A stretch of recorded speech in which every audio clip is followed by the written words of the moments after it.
Hey there, welcome. Today we're diving into a mysterious battlefield phenomenon that defied all logic. An event on February 20th, 1943, high above the rugged terrain near the Kasserine Pass in Tunisia. What the German tank commanders witnessed that day was nothing short of unbelievable. American Sherman tanks moving with a supernatural synchronization, executing complex maneuvers as if guided by some unseen force. How could five tanks, separated by broken terrain and blind spots, coordinate so perfectly without visible signals? Why did the German Panzer IVs, with their outdated radio systems, struggle to keep pace while the Americans harnessed cutting-edge communication technology? And what secret weapon was hidden in the electromagnetic waves that turned the tide of battle? Could it be that a revolutionary radio system, developed months earlier by visionary engineers, was the true game changer? An invisible network that rendered the Germans' old tech obsolete overnight. In this video, we will trace the story from the birth of advanced FM battlefield radios, through the daring North African campaign, to the astonishing battlefield tactics that seem almost supernatural. Get ready, what you're about to hear might just rewrite everything you thought you knew about wartime technology and the true nature of coordination in combat. The most incredible part. The real story begins right now.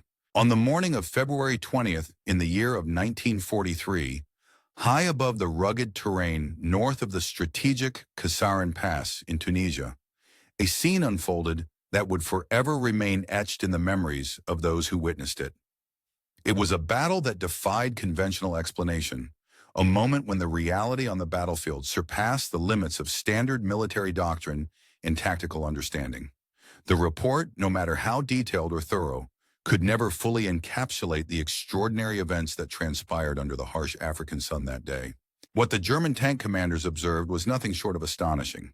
American Sherman tanks executing complex maneuvers with an almost supernatural synchronization that seemed impossible without direct visual cues or signals. In the swirling dust and billowing smoke that cloaked the battlefield, five Sherman tanks moved with an uncanny unity. These formidable machines, separated by broken and uneven terrain that blocked their line of sight, advanced toward the German positions in a manner that appeared almost choreographed. Their movements were so perfectly timed, so seamlessly coordinated, that it felt as though they were part of a single living organism rather than independent units. Each tank anticipated the position and intentions of its comrades with remarkable precision, covering blind spots that the others could not see, ensuring no enemy could approach unnoticed. This level of coordination was achieved without the usual visual flags, flares, or frantic dispatch riders weaving between vehicles. Yet their actions were synchronized with an almost preternatural accuracy. The German Panzer IVs, equipped with Fuji radios, struggled to keep pace with this technological marvel. Their crews strained against static and interference that overwhelmed their radio systems, which operated on amplitude modulation, a technology standard since the earlier decades of the 20th century.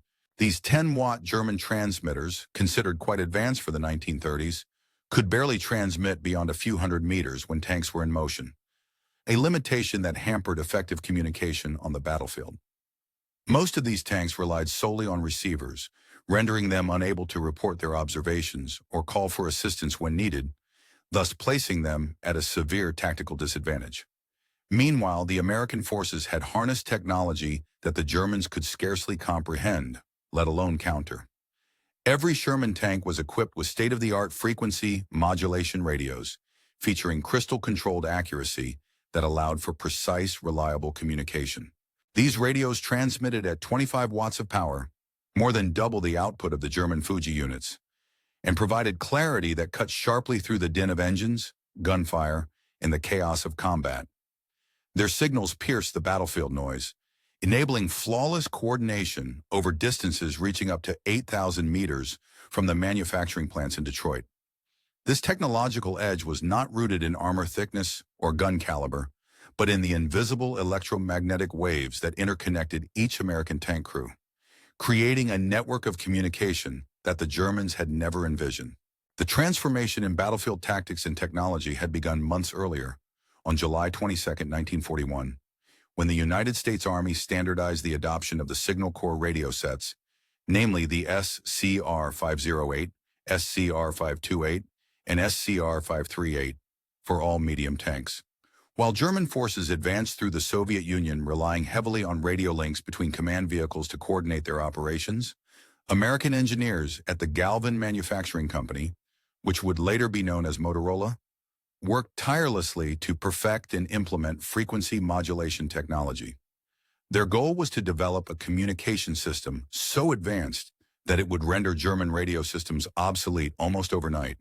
The team behind this technological revolution included visionary engineers like Daniel E. Noble, who first conceived the idea of applying FM technology to military vehicles, and Henryk Magnowski, the principal RF engineer who overcame the numerous technical challenges associated with installing sophisticated electronics in the cramped and harsh environment of a tank. Their creation, a compact yet powerful device weighing approximately 181 pounds, transformed every Sherman tank into a node within the world's first battlefield-wide communication network.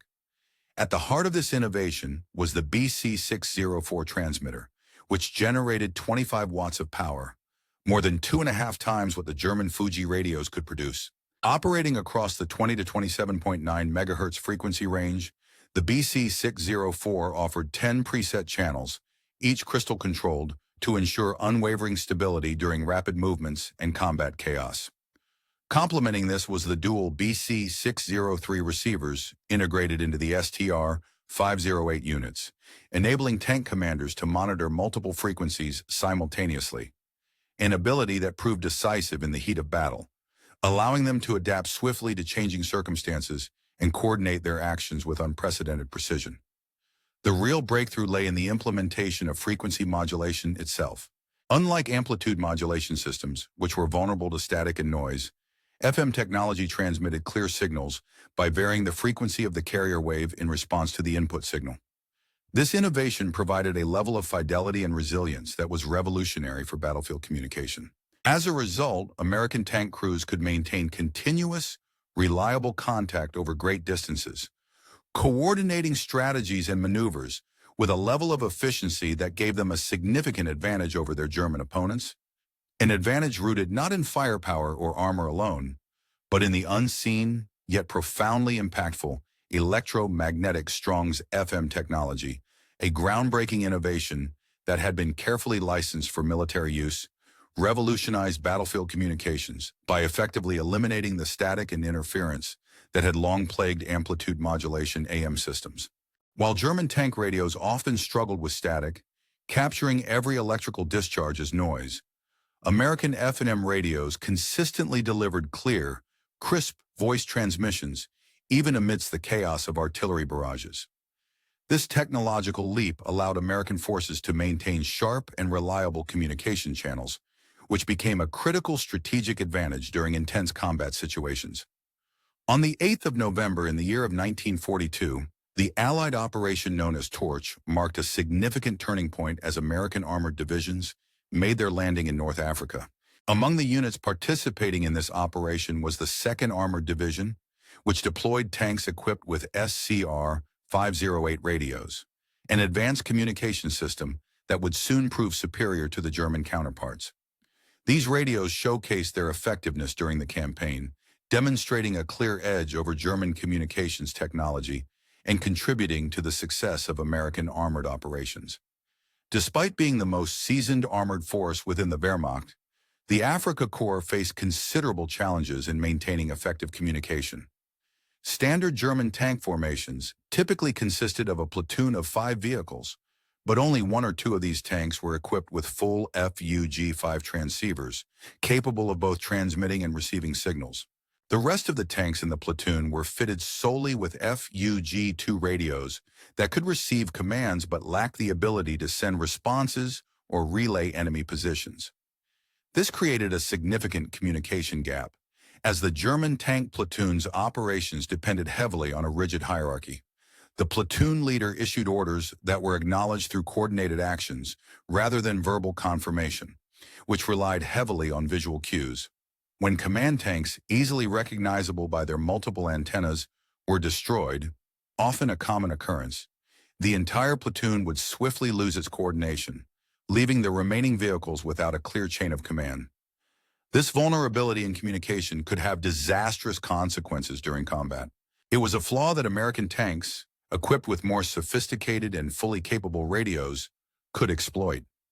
Unlike the Germans, every American tank had the potential to assume command functions, dramatically enhancing their flexibility and battlefield responsiveness. The Battle of Kasserine Pass, fought from the 14th to the 24th of February in 1943, provided the first large-scale demonstration of American radio superiority. Although the Germans technically emerged victorious tactically, the engagement revealed capabilities that surprised and even stunned their observers. Amidst the chaos and confusion of the fighting, scattered units of the U.S. 1st Armored Division maintained communication and coordination across a 50-mile stretch of rugged battlefield terrain. Tank crews who had never previously worked together orchestrated coordinated attacks, warned each other of impending threats, and called for artillery support, all through crystal-clear FM communications.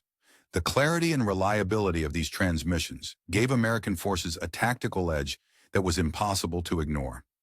German signals intelligence units intercepted American radio transmissions and quickly took note of their exceptional clarity and coordination. The intelligence reports from the 10th Panzer Division section highlighted that American units maintained communication over ranges where German radios, operating on the same frequency range, could only produce static or noise. More alarming was the realization that nearly every American tank was capable of full duplex transmission, not just the command vehicles. This meant that the entire American armored force could communicate seamlessly, sharing real-time information and coordinating maneuvers with ease. The German FUG-5 radios, which operated using amplitude modulation AM within the 27 to 33.3 MHz frequency range, suffered from fundamental limitations. The 10-watt transmitters mounted on their tanks struggled to reach beyond a 2 to 3 kilometer radius under ideal conditions. In practice, the effective communication range shrank to mere hundreds of meters, especially when vehicles were moving or the battlefield was noisy. Every spark from a vehicle's electrical system, such as spark plugs, motors, or moving tracks, generated interference that AM systems could not adequately filter out, further reducing effective communication and risking disjointed command and control. By September of 1943, American armor had advanced its deployment to Italy, where the rugged mountainous terrain posed a significant challenge to radio communication. It might have been expected that such terrain would negate the advantages offered by FM technology, but in fact, the reverse proved true. The SCR-508's frequency modulation system handled the multipath interference typical of mountain valleys far better than traditional AM radios. The ability of FM to reliably transmit voice signals in complex terrains meant that American tanks could coordinate movements through narrow mountain passes and rugged landscapes with a clarity that German radios could not match. This technological advantage greatly enhanced operational effectiveness in environments where the disadvantages of amplitude modulation would have been most pronounced, solidifying FM's role as an indispensable tool in modern armored warfare.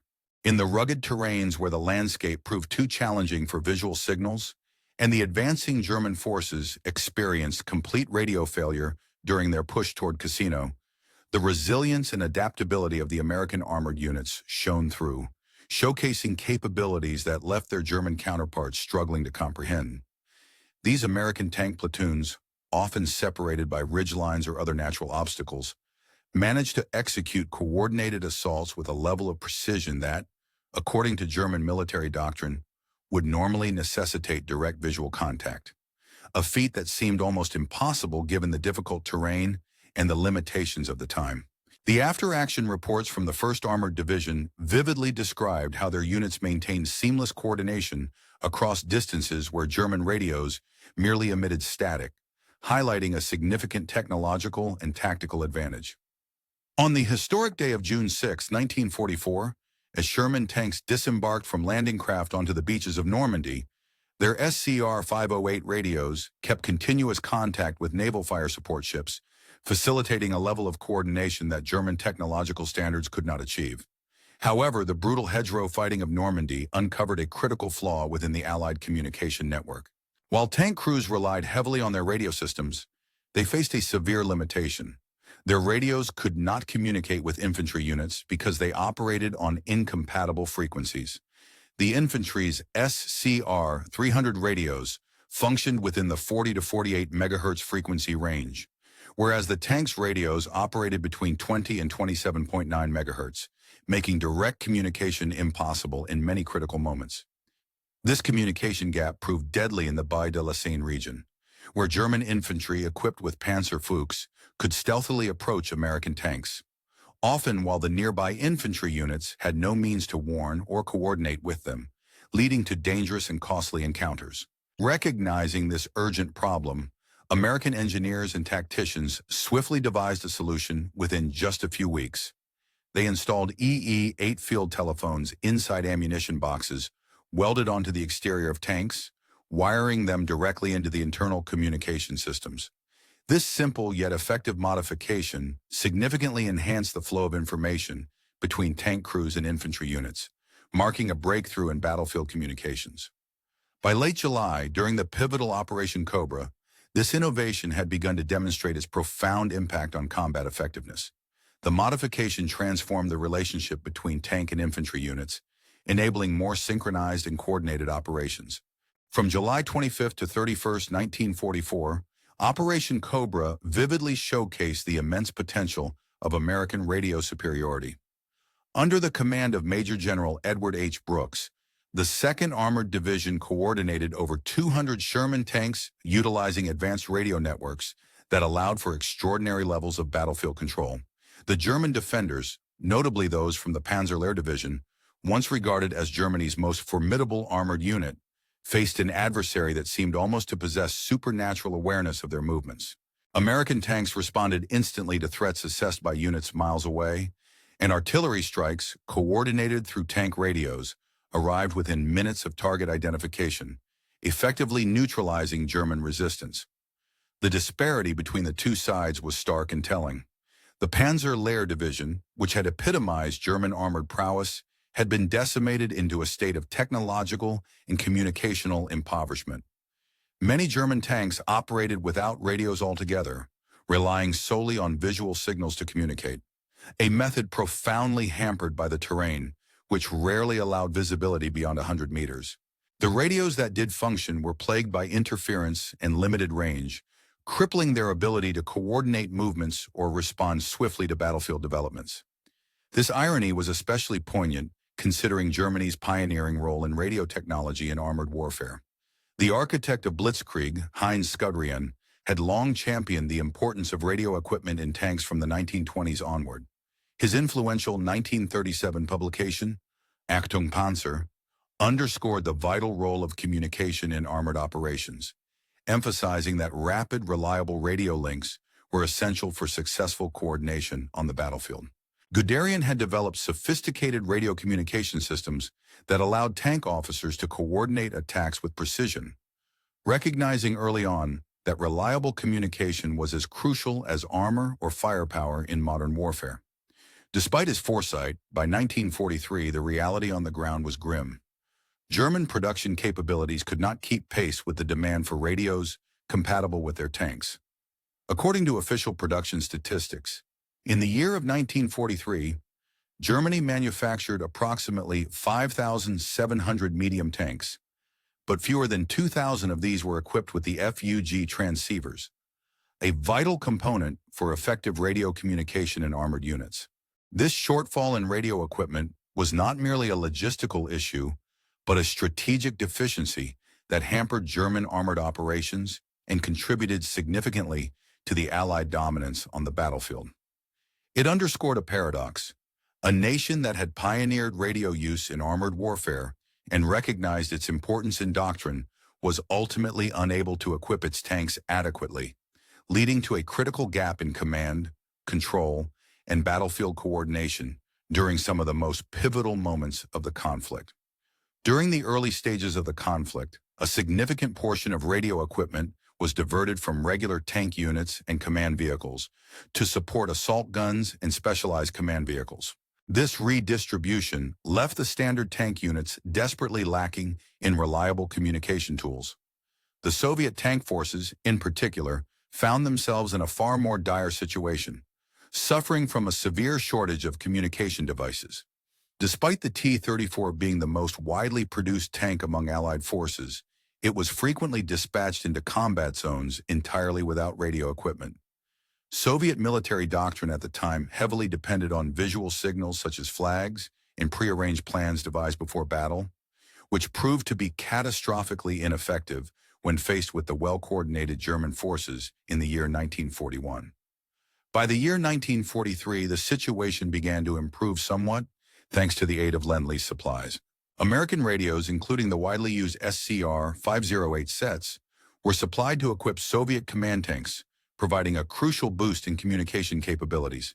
However, even by the conclusion of the war, only about 1/4 of Soviet tanks were fitted with radios, highlighting the slow pace of modernization.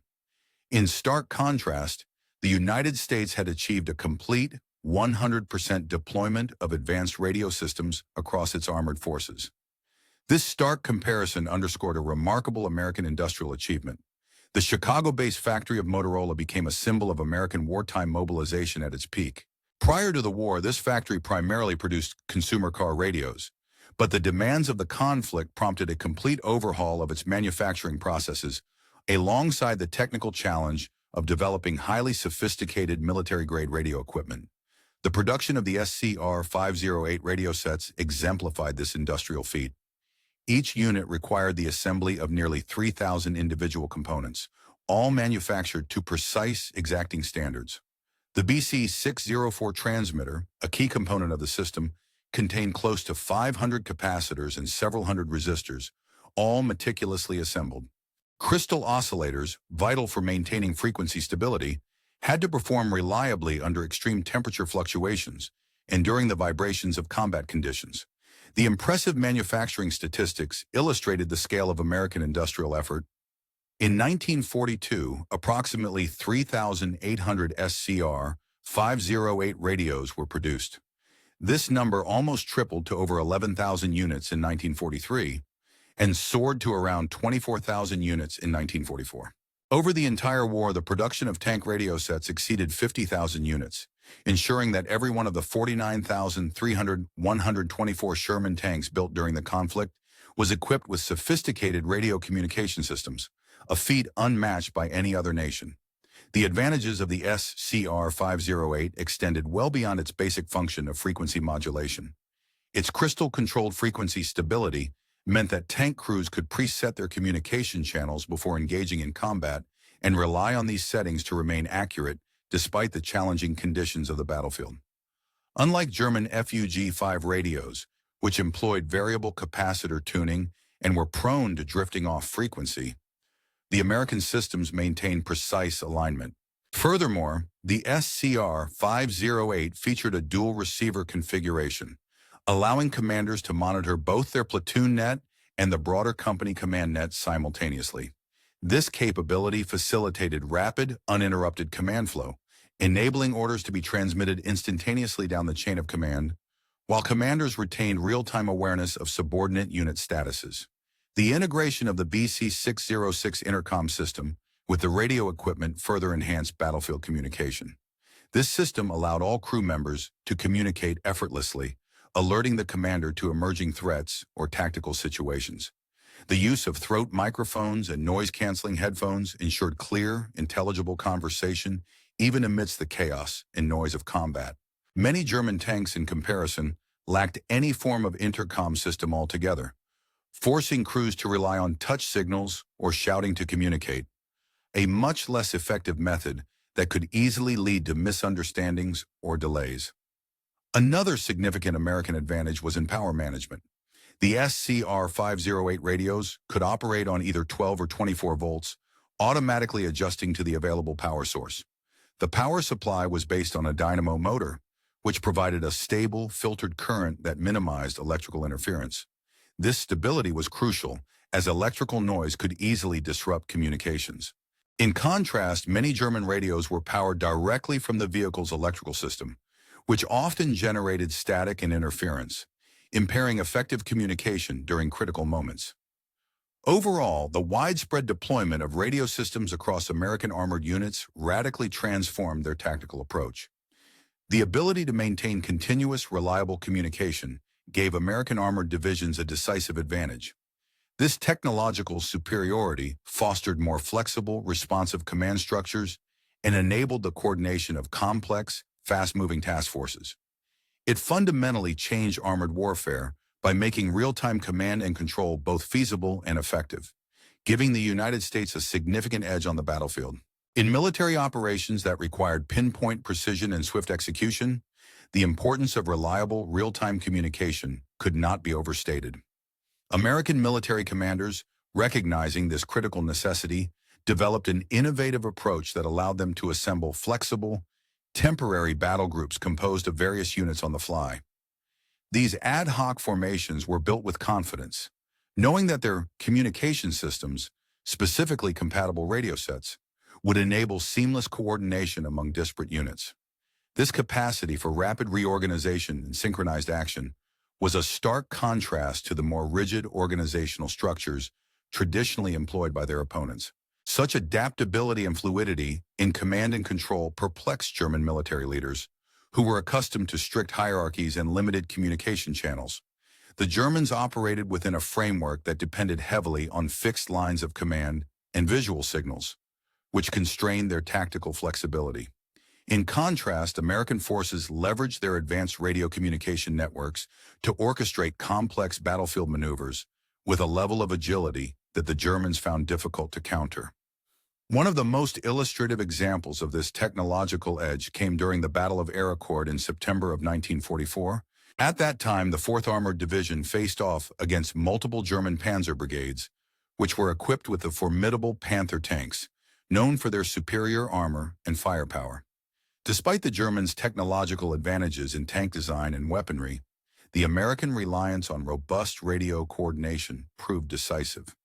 Every Sherman tank in the American lineup possessed the ability to report enemy positions instantly to the entire formation, creating a truly networked battlefield.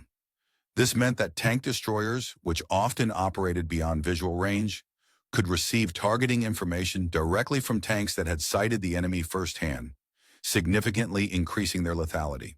Moreover, artillery observers mounted on Sherman command tanks could swiftly call in devastating barrages that struck German units within minutes of identifying targets.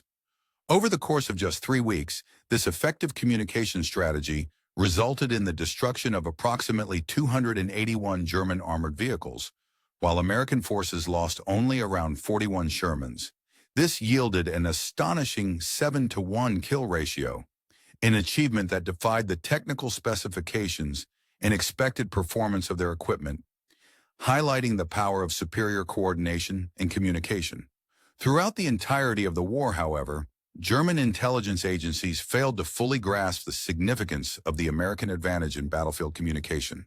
While combat reports frequently mentioned the high level of American coordination and organization, they tended to attribute these successes primarily to rigorous training regimes rather than technological superiority. A captured intelligence assessment from September of 1944 explicitly noted that American tank units demonstrate good radio discipline and coordination, but it attributed this primarily to extensive training protocols and strict communication procedures, completely overlooking the critical technological edge provided by radio systems. This misjudgment had profound consequences. German tactics and strategic planning did not evolve to exploit or counter the American communication capabilities. For example, German commanders continued to focus on targeting what they perceived as command tanks, large vehicles with prominent antenna configurations, assuming these to be the central nodes of American command. They failed to understand that every Sherman tank was capable of maintaining battlefield cohesion through radio contact, regardless of whether it was directly visible to other units. This misconception led the Germans to plan ambushes and attacks based on outdated assumptions, expecting American tanks to lose coordination when separated or out of visual contact. They did not realize that radio communication created an invisible web of connectivity that sustained unit cohesion even in the chaos of battle. By March of 1945, as American forces advanced toward the Rhine River, their communication superiority reached its zenith. The capture of the Remagen Bridge stands as a testament to how effectively American command and control could be executed at critical moments.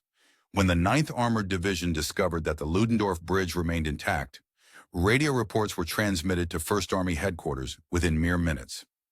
This rapid dissemination of information enabled the entire front to respond swiftly and decisively, shifting formations and launching coordinated efforts to seize the opportunity. In stark contrast, German forces, which relied heavily on telephone lines for communication, found themselves severely hampered.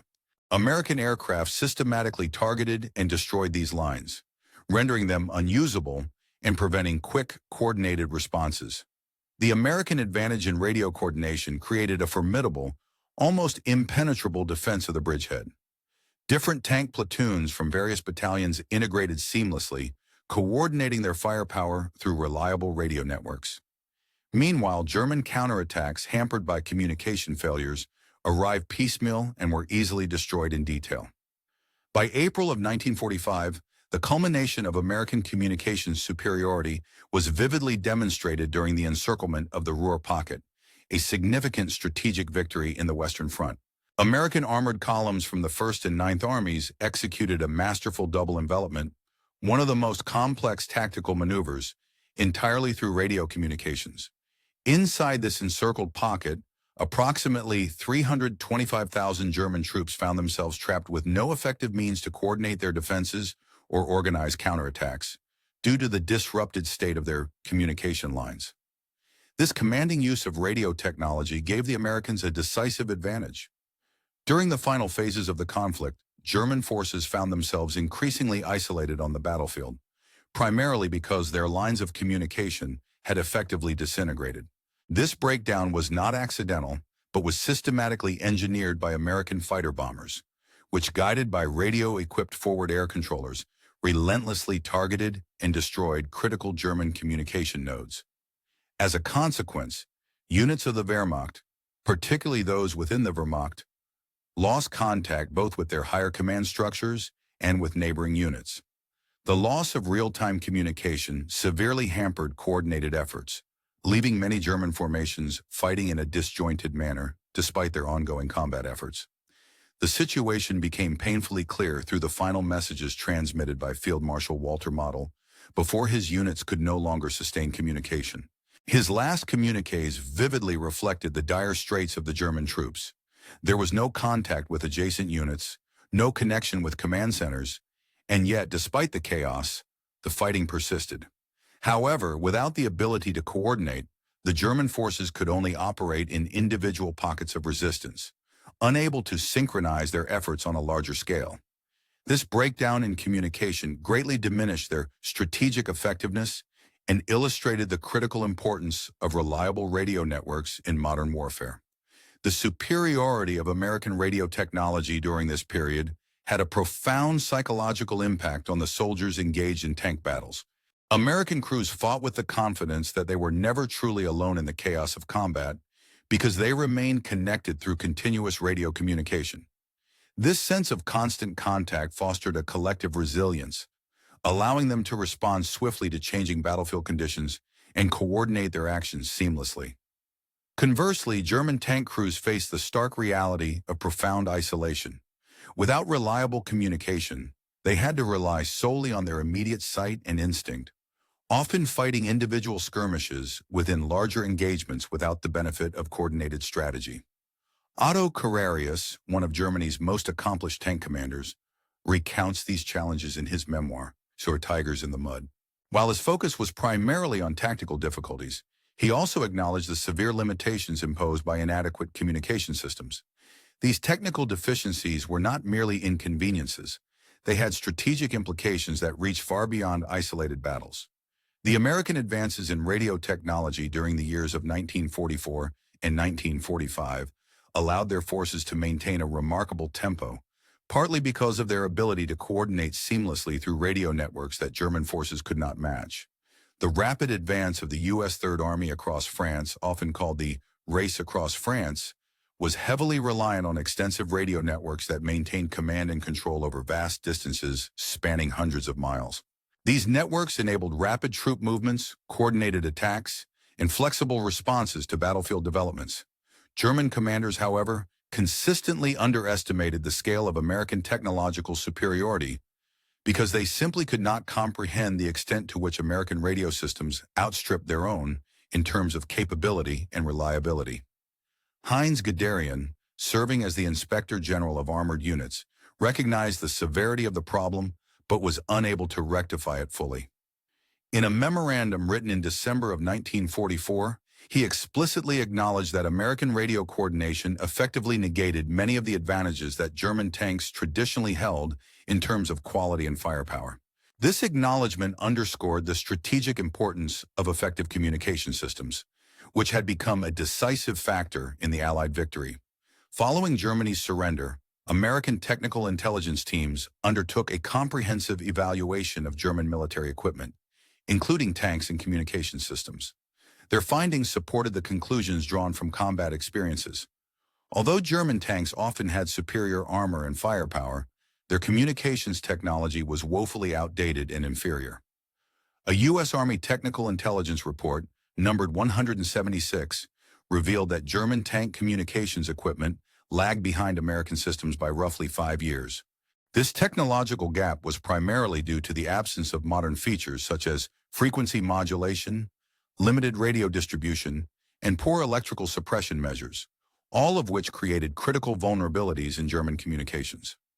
Soviet evaluators who had access to captured German equipment reached similar conclusions. Recognizing the technological gap, the Red Army opted to replicate American radio designs for their post-war developments, rather than attempting to improve upon the outdated German systems. The production and deployment statistics further exemplify the scale of American technological achievement. Over 50,000 radios were produced, with more than 49,000 Sherman tanks equipped with fully operational radio systems, an indication of a 100% deployment rate. These radios featured a transmission power of 25 watts, with frequency stability controlled by crystal oscillators to within plus or minus 0.01%, ensuring reliable communication over distances. In terms of operational range, moving vehicles could communicate effectively within a radius of about 7 miles, whereas stationary units could maintain contact over distances ranging from 10 to 15 miles. German production of the FUG-5 transceivers used in their tanks amounted to approximately 6,000 units, and they produced roughly 12,000 medium and heavy tanks. However, these German systems lack the sophistication, reliability, and range of their American counterparts, which played a vital role in the overall success of Allied operations. Overall, the divergence in communication technology. The deployment rate of these communication systems was roughly estimated at about 20%, reflecting the extent to which such technologies were integrated into operational units during the period in question. The transmission power of these radio devices was set at approximately 10 watts, which allowed for effective communication over considerable distances, though this was subject to variation. Specifically, the frequency stability of the radios fluctuated within a margin of plus or minus 1%, a factor that could influence the clarity and reliability of transmitted signals. In terms of operational range, the radios demonstrated notable differences depending on whether the units were in motion or stationary. When vehicles or personnel were moving, the effective communication distance varied from roughly half a mile up to 1 mile. However, when units remained stationary, the range extended significantly, reaching between 2 and 3 miles, thereby facilitating more extensive coordination in static positions. The overall effectiveness of communication was especially evident in combat scenarios, where the time required to coordinate fire missions differed markedly between American and German forces. On average, American fire missions were executed within a window of approximately 3 to 5 minutes, highlighting the speed and efficiency brought about by their advanced communication networks. In contrast, German forces experienced considerably longer delays, with fire mission coordination often taking between 15 and 30 minutes, reflecting their relative technological and tactical limitations. American tanks achieved near-perfect coordination, with reports indicating a 100% success rate in executing synchronized maneuvers and fire commands. Conversely, German tanks, despite their formidable armor and firepower, managed full communication and coordinated operations only in about 20% of cases. This disparity underscored a fundamental technological advantage held by American forces, rooted in their superior radio communication capabilities. The strategic superiority imparted by radio systems in American tanks, particularly the Sherman series, established foundational principles that continue to influence armored warfare doctrine to this day. Modern main battle tanks are equipped with sophisticated communication suites that trace their technological lineage directly back to the SCR-508 radio system. Although contemporary systems tend to be digital rather than analog, the core tenets of universal deployability and reliable coordination remain central to their design. Following the Second World War, the German Bundeswehr prioritized developing communication systems for their armored units based on lessons learned from earlier conflicts. During the 1950s, efforts were made to rebuild and modernize their tank communication networks, recognizing the critical importance of effective battlefield information sharing. Every Leopard tank produced by Germany was equipped with comprehensive radio systems, emphasizing the strategic value placed on communication. A Bundeswehr training manual explicitly acknowledged this importance by stating that the American experience demonstrated how the defeat of superior German tanks by seemingly inferior American vehicles could be attributed to the latter's superior radio communications. The manual highlighted that information dominance, gained through advanced communication, was more decisive than platform superiority in determining battlefield outcomes. In contemporary conflicts, this lesson has been reaffirmed time and again. During the Gulf War in 1991, coalition forces utilized their superior communication networks to coordinate and execute operations with remarkable speed and precision, ultimately destroying Iraqi forces armed with Soviet-designed tanks that, while individually superior, suffered from inferior radios and poor network integration. Similarly, in the subsequent invasion of Iraq in 2003, American forces once again demonstrated that network-centric warfare, centered around interconnected communication systems, trumped platform-centric tactics, showcasing the critical importance of information flow over mere firepower or armor. The story of American Sherman tanks' radio superiority exemplifies a broader victory within the electromagnetic spectrum, one that proved more decisive than traditional battlefield advantages such as armor thickness or firepower. This technological edge allowed American forces to operate with an unprecedented level of coordination and situational awareness, fundamentally changing the nature of armored combat. German tank crews, however, initially failed to recognize or adapt to this revolution in warfare.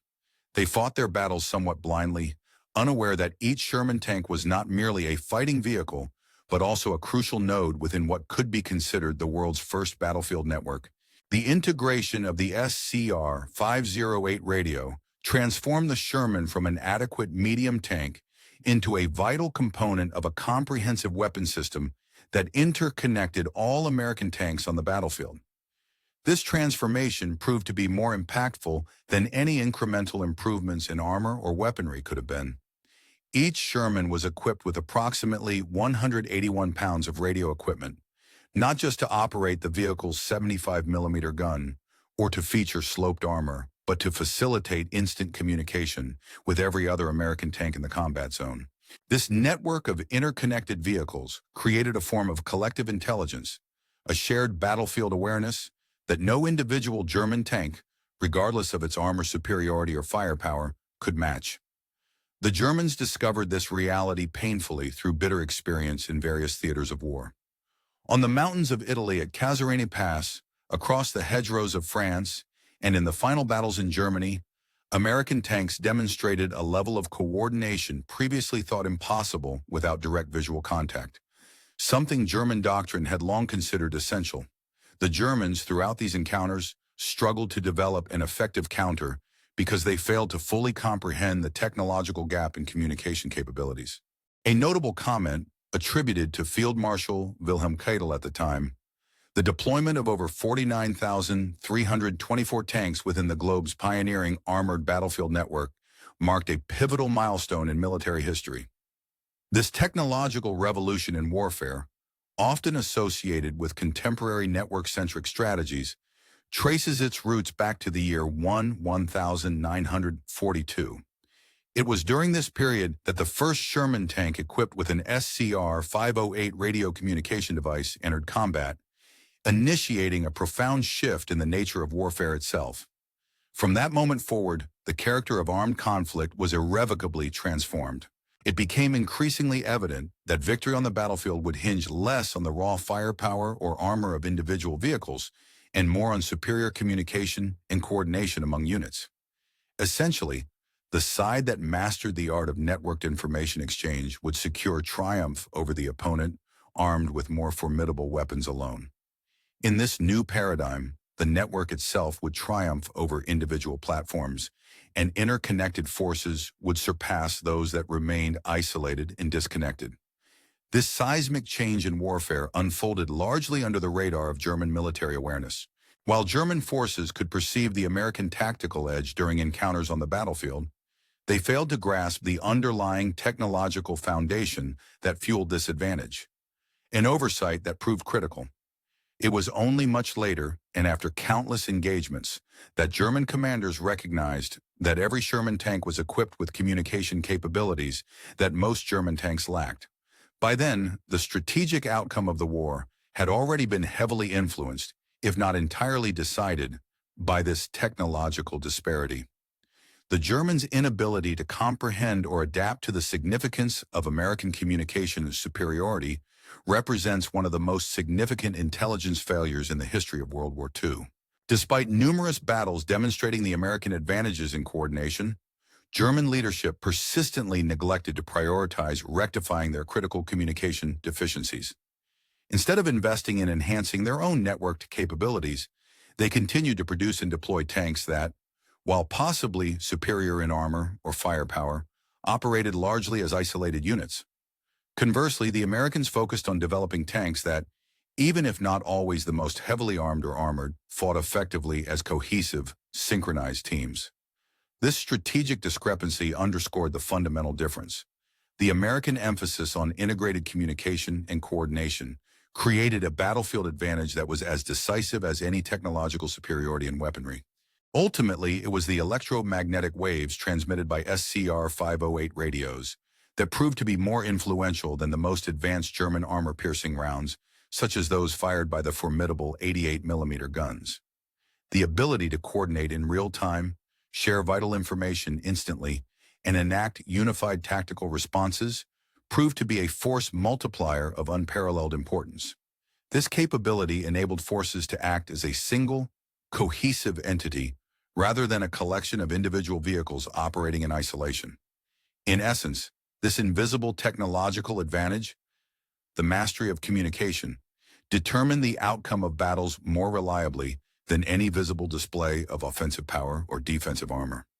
The advent of radio superiority among Sherman tanks forever altered the conduct of warfare, establishing a fundamental principle of modern combat, that effective connectivity among units equates to survival, while isolation inevitably leads to defeat. German soldiers across 3 continents encountered this harsh reality firsthand, learning too late that the Americans held a technological edge, not just in numbers, but in the most critical dimension of warfare: the ability to fight as a unified, synchronized force. This realization underscored that technological innovation in communication was not merely a supplementary tool, but the decisive factor that determined who would ultimately prevail on the battlefield.